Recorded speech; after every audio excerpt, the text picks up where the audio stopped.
하나님의 말씀은 스가랴서 9장입니다. 스가랴서 9장입니다. 여호와의 말씀이 하드락 땅에 내리며 다메섹에 머무르니 사람들과 이스라엘 모든 지파의 눈이 여호와를 우러러 봄이니라. 그 접경한 하맛에도 임하겠고 두로와 시돈에도 임하리니 그들이 매우 지혜로우니라.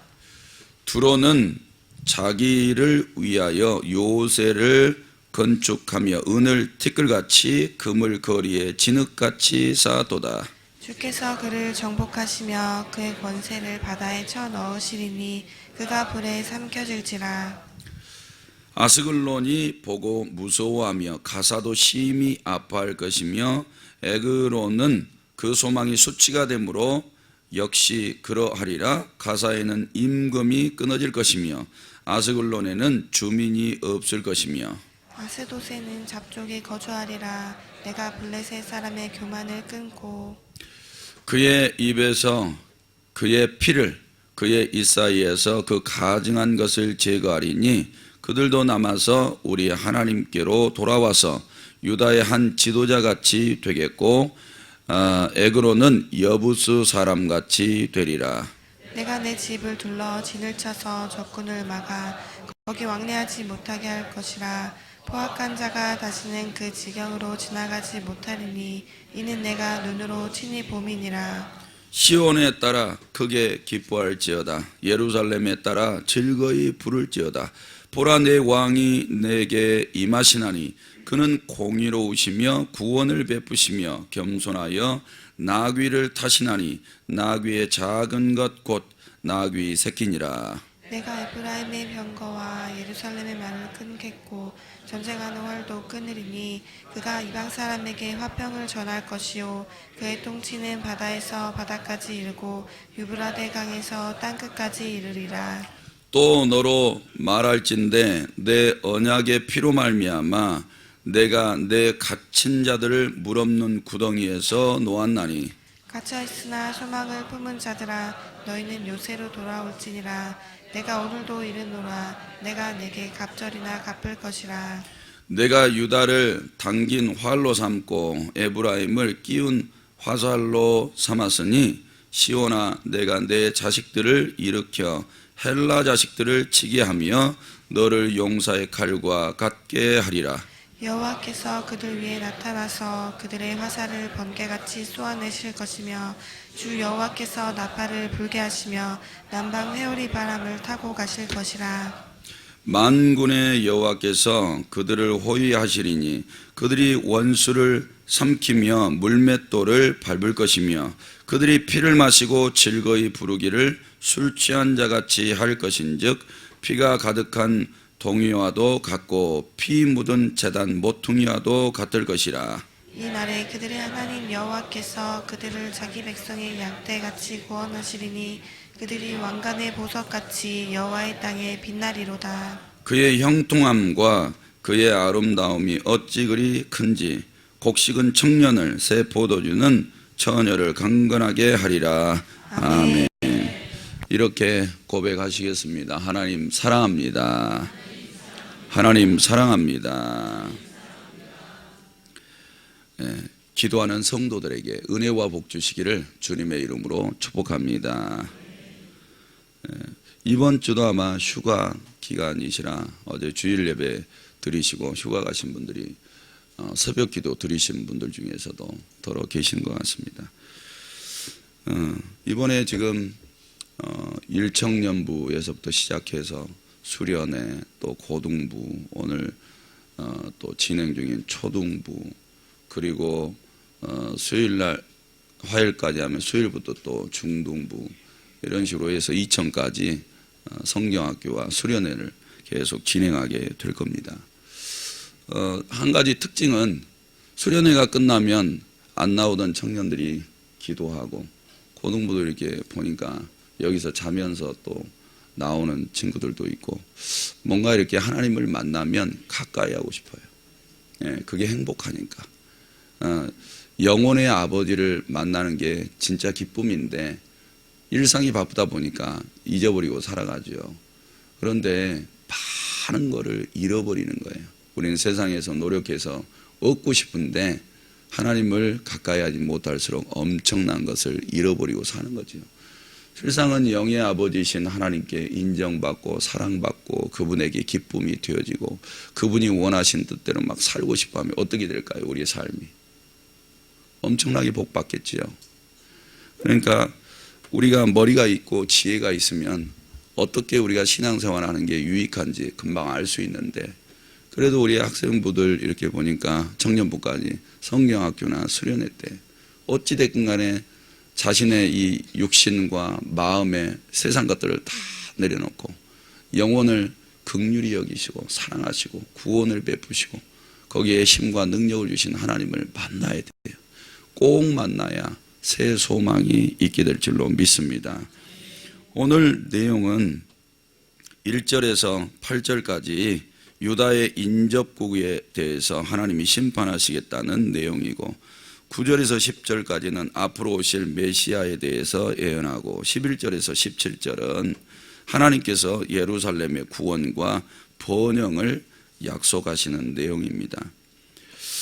성전 재건에 관해서 계속해서 말씀을 하고 계시는 거죠. 힘을 실어주시는 거예요. 그래서 성전 재건이 중간쯤 만 4년 만에 다시 재건을 해가지고 만 4년 만에 마쳤으니까 중간 정도 돼가지고 하나님께서 주시는 말씀, 이스라엘에게 은혜와 긍휼을 베풀어 주시고 복을 주시겠다, 이런 말씀을 계속 해 주셨어요. 또 진노도 있는 것을 알게 해 주셨죠. 이제 오늘 9장 내용에 보니까 이스라엘을 둘러싸고 있는 변방 국가들에 대해서 하나님이 심판하실 건데, 그들을 다 심판하시면 메시아가 임하시고 세상을 통치할 것을 말씀해 주세요. 이제 그분의 통치 가운데 들어가는 자들은 복을 받게 될 것도 말씀해 주시는 내용입니다. 예, 그러면 이 주변 국가들, 이스라엘을 둘러싸고 있는 이 변방국들에 대해서 왜 하나님은 심판하려고 하실까? 이유가 있어요. 8절 말씀 하반절에 보면 이는 내가 눈으로 친히 봄이니라 그랬어요. 하나님이 요 앞에서 언급된 나라들을 다 보고 계셨던 거예요. 1절에 보면 하드락 땅, 다메섹 이렇게 나와 있죠. 다메섹은 수리아의 수도입니다. 그리고 하드락 땅은 그 수리아 안에 어떤 지역이거나 아니면 수리아의 다른 이름이거나 이렇게 되는 거고, 2절 상반절에 하맛, 수리아에 바로 붙어 있는 지역에서 수리아 안에 지금 여기 주석가들은 포함시키고 있는 거예요. 수리아는 이제 북쪽이에요. 이스라엘도 바로 북쪽이 변방이고, 그 다음에 두로와 시돈, 여기는 베닉이에요. 2절에 보니까 두로와 시돈, 바로 이제 이스라엘 북쪽이죠. 그 다음에 5절에서부터 7절 말씀까지 보면 여러 개 지금 도시 이름들이 나오는데요. 여기는 이스라엘 남쪽으로 블레셋입니다. 블레셋. 그러니까 이스라엘을 이렇게 진추고 있는 북쪽에서 오른쪽으로 남쪽으로 이렇게 변방국들에 대해서 지금 심판을 이야기를 하고 있는 거예요. 그런데 하나님이 세상을 심판하실 때에 대충 하시는 게 아니에요. 원인 없이 대충 감정적으로 절대 하시지 않습니다. 하나님께서는 그들에게도 역시 선지자들을 통해서 다 경고했어요. 이스라엘을 대적하지 말아야 될 그들에게 계속해서 이스라엘을 대적하고 학대하고 막 사람들을 잡아 죽이고 있는 것들을 빼앗아가고 이런 일들이 대반복해서 막 벌어져요. 그리고 이스라엘이 위기 속에 있을 때 오히려 이스라엘을 돕는 것이 아니라 주변 강대국들을 도와가지고 이스라엘 저것들 없어져 버리면 우리가 돈 더 많이 벌 텐데, 저것들만 없으면 저 땅 차지해가지고 우리가 먹고 사는 형편들이 더 나을 텐데 생각이 막 이렇게 돌아갔던 거죠. 그러다 보니 하나님께서 내 눈으로 친히 다 보고 계셨다는 거예요. 다 보고 계셔서 이제는 주변국들도 심판하시겠다는 겁니다. 그러니까 하나님의 이런 논들을 꼭 기억하셔야 돼요. 그러니까 우리 믿는 우리도 하나님의 말씀대로 사느냐 안 사느냐에 따라서 천국이냐 지옥이냐 축복이냐 저주냐 형통이냐 불통이냐 이런 것들이 다 나눠지잖아요. 그런데 안 믿는 사람도 마찬가지예요. 안 믿는 사람들도 하나님의 눈이 그걸 다 쳐다보고 계신다는 거예요. 다 쳐다보고 계시고 하나님의 말씀에 의해서 그들을 심판하겠다는 거예요. 그래서 주변국들이 이렇게 심판받는 원인은 어떤 거냐면 8절에 내가 내 집을 둘러 진을 쳐서 적군을 막아 그랬죠. 그들이 다 적들이었다는 거죠.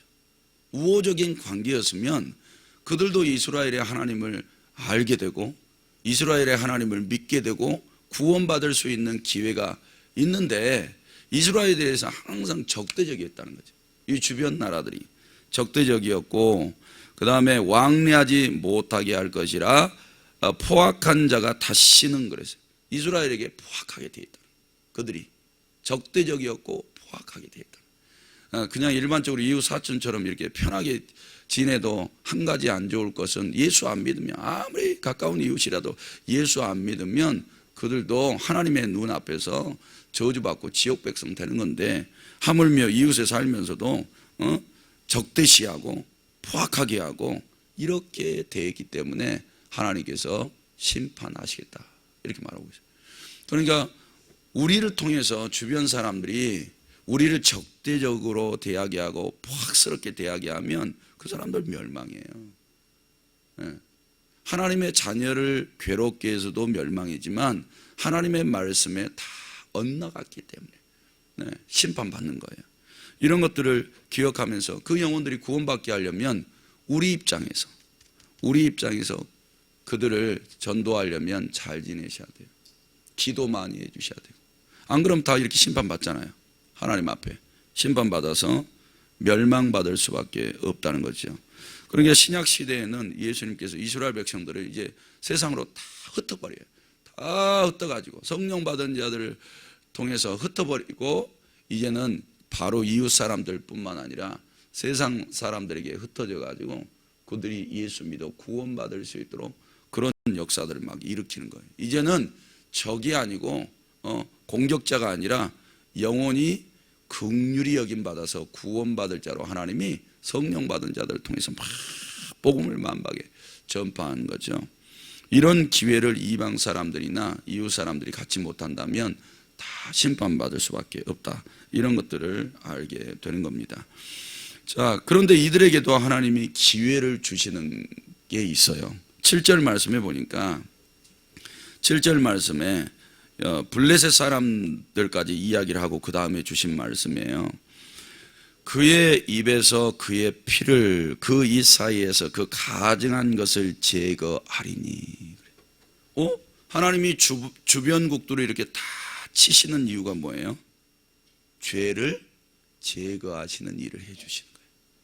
그들이 망해서 다 없어져 버리라고 그런 게 아니고 그들의 죄를 이런 심판의 행위들을 통해서 그들의 죄를 제거하리니 그들도 남아서 그랬죠. 그들도 남아서 우리 하나님께 돌아와서 유다의 한 지도자같이 되겠고 그들도 예수 앞에 나와서 예수 그리스도를 구원자를 믿고 하나님의 그 사랑을 깨달아 그 하나님을 찬양하고 경배하고 높여드리고 이제 그 하나님의 뜻대로 살아간다면 그들도 남아서 우리 하나님께 유다의 한 지도자같이 그렇게 만들어주고 애굽으로는 여부스 사람같이 되리라. 여부스 사람은 어때요?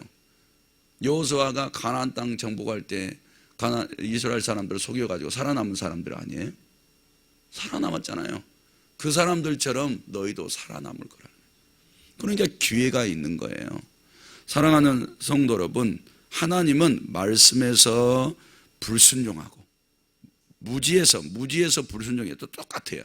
말씀에 불순종하는 자들, 이런 모든 자들 다 심판하는데 그 중에서도 이스라엘의 하나님 살아계시다 이렇게 깨닫고 돌이켜서 하나님께로 돌아오는 자들, 이런 자들은 이방인이라 할지라도 다 구원시켜 주겠다 이런 말씀이에요. 사랑하는 성도 여러분, 그러니 우리가 그리스도인으로 이렇게 살아갈 때 우리뿐만 아니라 세상 모든 나라 사람들까지도 하나님은 그분의 통치, 말씀으로 통치하시는 것을 가지고 저주를 줄 건지 복을 줄 건지 구원을 베풀어 주실 건지 사망에 내버려 두실 건지 이런 것들을 다 주관하고 계신다. 그래서 이런 모든 심판하신 근거가 하나님의 눈에 있다. 오늘 이것을 이렇게 이방인들에게 이야기를 해줬어요. 오늘 하나님의 눈은 우리를 향해서 감고 계실까요? 뜨고 계실까요? 뜨고 계셔요. 그러니까 오늘 또 막 사시면 안 돼요. 막말하시면 안 되고 내 생각 내 멋대로 해서도 안 돼요. 하나님의 복이 새벽에 와서 막 구하니까 여기 머리 위에까지 와 있는데 하나님께서 내가 말하는 거 보니까 참 믿음 없네. 내가 저 세상 사람들 그래 예수 안 믿으니까 그냥 심판받아서 죽어버리면 끝이지. 그들 중에서 혹시 하나님께로 돌아와서 예수 믿으면 구원은 받겠지만 이러고 내버려 둘 거예요? 양심 없이? 나만 구원받고? 절대 그럴 수 없죠. 그 사람들도 예수께 돌아와 구원받아야지요. 그러니까 선한 양심을 가지셔야 돼요. 하나님은 이스라엘뿐만 아니라 주변 나라들도 다 기회를 주세요. 그러니까 우리가 넓은 마음을 가지고 하나님 눈이 보고 계시는데 그 눈에 합당한 사람으로 사셔야 될 줄로 믿습니다. 그런 다음에 주변 나라들 다 정리하시고 난 다음에 메시아에 대해서 이야기를 해요. 9절에서 10절에 보니까 시온에 따라 크게 기뻐할지어다. 예루살렘에 따라 즐거이 부를지어다. 이유가 뭘까요? 이유가 이렇게 이걸 우리한테 적용을 하면 구원받은 하나님의 백성들인데 야 너희 기뻐하고 즐거이 노래를 불러라 이렇게 지금 하시는 말씀이잖아요. 이유를 그 다음부터 설명을 해요. 보라 네 왕이 네게 임하나니 그러시 왕이 한 분 오신대. 그분이 임하실 거래요. 근데 그분이 임하시면 무슨 일들이 벌어지냐? 그분은 공의로 통치하실 거예요. 공의로 오시대요. 공의로 오시고 구원을 베풀어 주시고 겸손한 분이시래요. 겸손해서 나귀를 타시나니 나귀의 작은 것 곧 나귀 새끼니라. 이건 누가 이렇게 하셨어요? 예수님이시잖아요. 그분이 오셔서 공의와 구원을 베풀어 주시고 겸손히 나라를 통치하시고 다스리실 거란 말이에요. 이런 하나님이 오신 것을 보고 나서 구원받은 이스라엘 백성들이 크게 기뻐하고 즐거워하라는 거예요. 자, 우리는 어떠세요? 돈 많이 주면 그때 기뻐하실 거죠. 월세에서 전세로 가면 기뻐하실 거죠. 전세에서 집 사시면 기뻐하실 거고. 그렇죠? 얘들 좋은 처자들 만나서 시집장가 잘 가면 기뻐하실 거죠. 좋은 직장 올라가면 기뻐하실 거죠. 지금 이스라엘 백성들에게 크게 기뻐하래요. 오늘 하루에 뭐 때문에 기뻐하고 싶으세요? 아내가 수라상이 아니고 그냥 아침에 상다리 부러지게 차려주면 기뻐하실 거예요. 남편들은. 아내들은 그냥 어디 간정들이니까 시큼한 봉투 하나 그냥 다 갖다 주면 기뻐하실 거예요. 보니까 5만 원권이 엄청나게 막 들어있었는 모양이던데 그때 내가 신방을 갔었어야지. 설렁탕이라도 안 그래 사줄 텐데. 네. 그래야 기뻐하실 거예요. 근데 우리의 마음에 봐보세요. 공의로운 하나님이 들어오시면 어때요? 그분이 나를 통치해 주시면 죄가 내 속에 설 수 있어요? 없어요? 설 수 없어요. 그분이 임하셔야 돼. 모든 일에 공의로워야 되는데 집에 들어가면 공의로우셔야 될 거예요. 회사 출근하면 내 사업하고 있으면 공의로우셔야 될 거예요. 전도하러 나가서 공의로우셔야 될 거 아니에요. 인생살이가 공의로우셔야 될 거 아니에요. 아니면 심판받는데 하나님이 진노하셔서 벌을 내리실 텐데 그럼 내가 가지고 있는 복이 진짜 그게 복일까요? 내 머리에 들어있는 이런 모든 것들이 복일까요? 내 머리에 들어있는 능력 가지고 돈 벌어먹는 게 복일 거냐고요? 아니잖아요. 공의가 임하지 않으면. 사랑하는 성도 여러분, 공의가 내 속에 들어오셔야 돼요. 그러려면 그분이 왕으로 임하시니까 내 심령 속에 들어오셔서 나의 왕이 되셔야죠. 할렐루야. 그분이 내 심령의 왕이 되시면 공의로 심판하는 거예요. 그런 사람들의 속에는 말씀이 살아있을까요? 죽어있을까요? 말씀이 살아있죠. 공의로우시니까. 말씀은 다 공의롭잖아요. 그러니까 그 하나님의 말씀이 공의로 나를 통치하시고 다스려 주시면 집안이 어때요? 똑바로 세워져 가죠. 육신으로만요? 아니요. 영적으로까지 똑바로 세워져 가요. 그 집 귀신 잘 들어오겠어요? 잘 안 들어와요. 그들이 와서 막 무너뜨릴까요? 복을 빼앗아 갈까요? 공의로운 하나님이 내 안에 통치하시고 다스리고 역사하시는데 그게 영적으로 다 이해가 가는데 나에게 주신 복이 어떻게 해서 오는지도 다 아는데 그걸 마귀에게 뺏겨요? 미련하게? 안 뺏기죠. 공의로우신 하나님이 오신대요. 그런데 진짜로 오셨잖아요. 2000년 전에 진짜 오셔가지고 삭개오가 예수님 만나고 어떻게 돼요?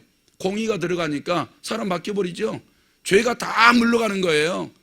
거룩하고 정결하고 정직하고 의롭고 순결하고 공의로운 사람으로 딱 바뀌어버려요. 구원받을 사람 되는 줄로 믿습니다. 그러니까 이 왕이 우리 속에 들어오셔야 된다고요. 그리고 그분이 들어오시면 구원을 베풀어 주세요. 의사가 몸은 건강케 해줘도 영혼은 못 구원시켜요. 부모가 자식들 영혼 구원 못 시킨다고. 밥은 삼시세끼 해주고 옷은 사다 주고 학교 보내주고 시집장가 보내줘도 구원은 못 시켜요. 부모가 시키는 게 아니에요. 우리나라 대통령님이 사람 영혼 구원시켜줘요? 불가능해요. 예수밖에 없는 줄로 믿습니다. 다른 이방 신들도 안 돼요. 세계 한 1억 가지고 여행 다 다녀봐요. 어디에 다른데 구원시켜줄 신이 있나? 없어요. 있으면 나도 거기 가죠. 사랑하는 성도 여러분, 이렇게 시온에 따라 예루살렘에 따라 기뻐하고 즐거이 부르라고 하신 그 왕은 또 겸손하시네요. 겸손해. 왕이 우리 속에 들어와 있으면 우리는 온유하고 겸손하게 돼 있어요. 그러니까 오늘 또 내 몸에 힘 가지고 살려고 하지 말아요. 그 마음 내려놔요. 그 마음 내려놓고 겸손히. 아니 예수님도 이 세상에 오셔가지고 본인 마음대로 모든 일 다 해보세요. 제가 이렇게 표현해서 죄송합니다. 예수님이 하고 싶은 대로 다 했으면 이 세상 사람 구원받을 사람 없어요. 예수님의 마음이 온유하고 겸손해서 아버지의 뜻 쫓아가니까. 아버지는 사랑이시라. 죄 가운데 그 첫 번째 계명법 줬는데도 그거 안 지켜가지고 육신과 영혼의 사망이 들어온 사람들 불쌍해가지고 살려주시려고 사랑을 베풀어 주신 아버지 하나님이신데, 예수 그리스도께서 마음을 온유하고 겸손하게 하시니까 하나님의 뜻만 받들어서 그대로 아버지께서 원하시는 대로 하다 가셨잖아요. 그래서 구원이 이루어지는 거예요. 그러니까 예수님도 본인 뜻대로 안 했어요. 하나도. 그러니까 우리도 내 뜻대로 하지 말아요. 그러려면 마음이 낮아져야 돼요. 할렐루야. 온유하고 겸손해져서 하나님의 뜻만 쫓아가세요. 예수님 본받아가지고. 그걸 누가 도와주세요? 우리 안에 들어오신 영 성령님이 도와주셔요. 할렐루야. 그렇게 성령님이 오셔서 도와주시면 이제 이 땅에 메시아로 왕으로 오시는 분이 아버지를 기쁘게 해드렸던 것처럼 우리도 예수님 본받아 하나님 아버지를 기쁘시게 해드리게 될 줄로 믿습니다. 이때 봐보세요. 10절에 내가 에브라임의 병거, 이제 왕이 통치하시고 다스리죠. 그러면 에브라임의 병거, 예루살렘의 말을 뭐 하겠고? 끊겠고, 끊는다는 말을 쉬운 말로 제거해 주시겠다는 거예요. 병거도 제거해 주시고 말도 제거해 주시고 그 다음에 전쟁하는 활도 다 제거해 주시고 그가 이방 사람에게 화평을 전할 것이요. 이제 전쟁 없어요. 메시아가 오셔서 이 땅을 통치하시면 이제 전쟁 없어요. 그분은 모든 일을 화평, 평화를 가지고 일하세요. 이분이 예수님이에요. 그런데 유대인들은 어때요? 메시아가 오시면 가장 강력한 국가를 만들어 가지고 로마의 압제, 그 억압에서 벗어나 천하를 통치하면서 하나님이 메시아가 통치하시는 왕국을 이루면서 떵떵거리고 복을 받아 살아갈 것을 기대했지요. 그런데 메시아는 안 그러잖아요. 온유하고 겸손하셔서 십자가 위에 매달리셔서도 아버지여 내 영혼을 맡기나이다 이러고 가시잖아요. 사랑하는 성도 여러분, 그리고 그 왕이 오셔가지고 모든 사람들 싸우고 다투고 피 흘리고 죽이고 이런 것들을 싹 제거해버려요. 그러니까 예수님 계시고 왕으로 계신 집은 부부싸움 할까요 안 할까요? 형제들끼리 싸울까요 안 싸울까요? 일본하고 우리나라하고 다툴까요 안 다툴까요? 예수님이 왕이신데 안 다퉈요. 예수님이 왕이 아니시니까 그래요. 그래서 아직도 전쟁이 있는 거예요. 사랑하는 성도 여러분, 우리 그리스도인들이 이때 어떻게 할까요? 우리도 일본하고 한번 붙으면 총칼 가지고 나가서 싸울 거예요. 북한하고 붙으면 어떻게 해요? 전부 다 가서 싸울까요?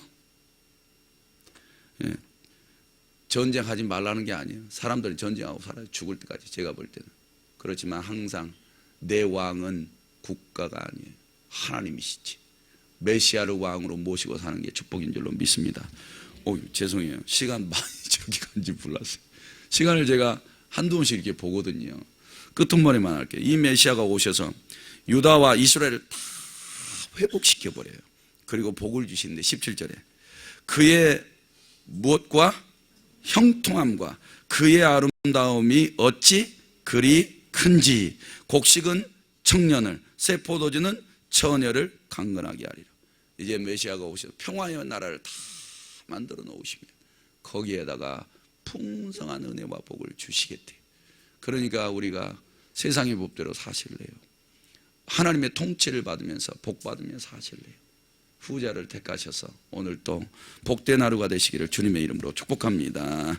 하나님 아버지, 이 새벽에도 11조 1점 감사의 물 1점 번제의 물 제목 드렸습니다. 우리 하나님 받으시고 하늘 곳간에 쌓아 주옵소서. 이것이 성경에 약속하신 대로 사랑하는 성도들의 삶에 형통이 되게 하여 주옵소서. 하나님, 이 새벽에도 담임 목사님 기도하고 계실 터인데 그 입술의 모든 기도를 받아주시고 교회와 가정과 삶에 다 이루어져서 하나님 간증하며 영광 나타내게 하옵소서. 이 새벽에 성도들 그냥 돌려보내지 마시고 각 사람을 다 만나주셔서 하나님 은혜 속에 살아가게 하옵소서. 예수님의 이름으로 기도드립니다. 아멘. 말씀 생각하시면서 기도하시기 바랍니다.